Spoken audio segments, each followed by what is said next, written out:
Panibagong araw naman nga po sa A Day in My Life namin. At ito nga po ang mami nyo nagtutupi ng hinigaan.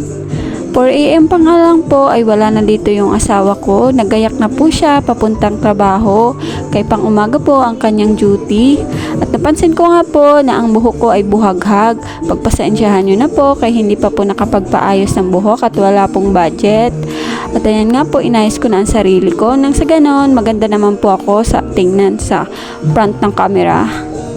At ayan, okay na po yung aking sarili. Punta nga po kami sa baba, kaya ayan po yung baby ko nakaabang na po sa pintuan. Shoes na, mag-shoes na ka. Kunin mo na yung shoes mo. Where's your shoes? Go.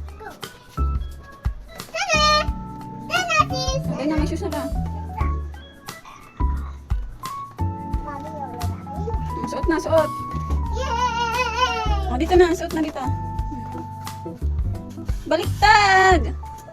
Dito, kabila. Yan. Tingnan nyo guys yung ginawa niya sa ano niya. Paa, sinulat-sulatan niya. Done? At ayun nga po, pagkatapos ko pong ayusan yung anak ko, papunta na po kami sa baba. Pagpasensyahan nyo na po, kay madilim po yung aming daanan, papunta sa baba, para makapunta na po kami sa bibilhan namin ng almusal.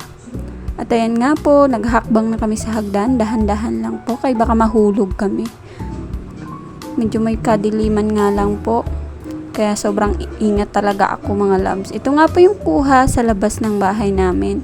At ayan nga po, naglalakad na po kami papunta sa tindahan. Kay bibili na po kami ng aming almusal. At ayan nga po, nadaanan po namin yung aso na sobrang cute. Para nga po siyang teddy bear mga loves. At ito nga po, yung mga presyo ng bigas ngayon, sobrang mahal pa rin po. Pero ayos na yun, kaysa noon, nasa 60 plus ang kilo. At hindi din lang nga po kami mga loves sa bibilhan namin ng bihon. Yan nga po madalas yung aming almusal ng anak ko at tinapay. Ayan nga po at nagtakbo-takbo na ang baby ko. Hoy, wag mo iwan si mama, hala ka. Ayan nga po, pilang-pila po yung tindahan ng pandesal. Yan nga po yung nabili naming ulam para sa pananghalian namin. At nakita ko nga po tong manok na pangsabong. Agaw pansin kasi sa daan at pusa. Nakita ko nga po itong tilapia at 50 pesos lang mga loves. Bibili sana ako kaso hala hindi. Nagbili ka ng ulam, ka. Ayan nga po at hinugasan ko na nga po yung baso na pinagkapihan ng asawa ko. Sayang nga lang din at nagtitipid ako sa hugasan. Kaya hinugasan ko na lang din yung pinagkapihan niya. O, wag na kayong mag-ano dyan. Basta ako magkakape, okay na ako dun. At ayan nga po, nakaready na yung pagkain namin. Wag nyo na po pansinin kung malaki po ang subo ng mami nyo. Ganyan po talaga ako kumain pag nasa bahay lang. Pag nasa okasyon, ay syempre pabibit tayo. Hala! Wag magpapahalata. Hala, ang laki nga talaga ng aking subo dyan mga loves. Huwag nyo na pong pansinin.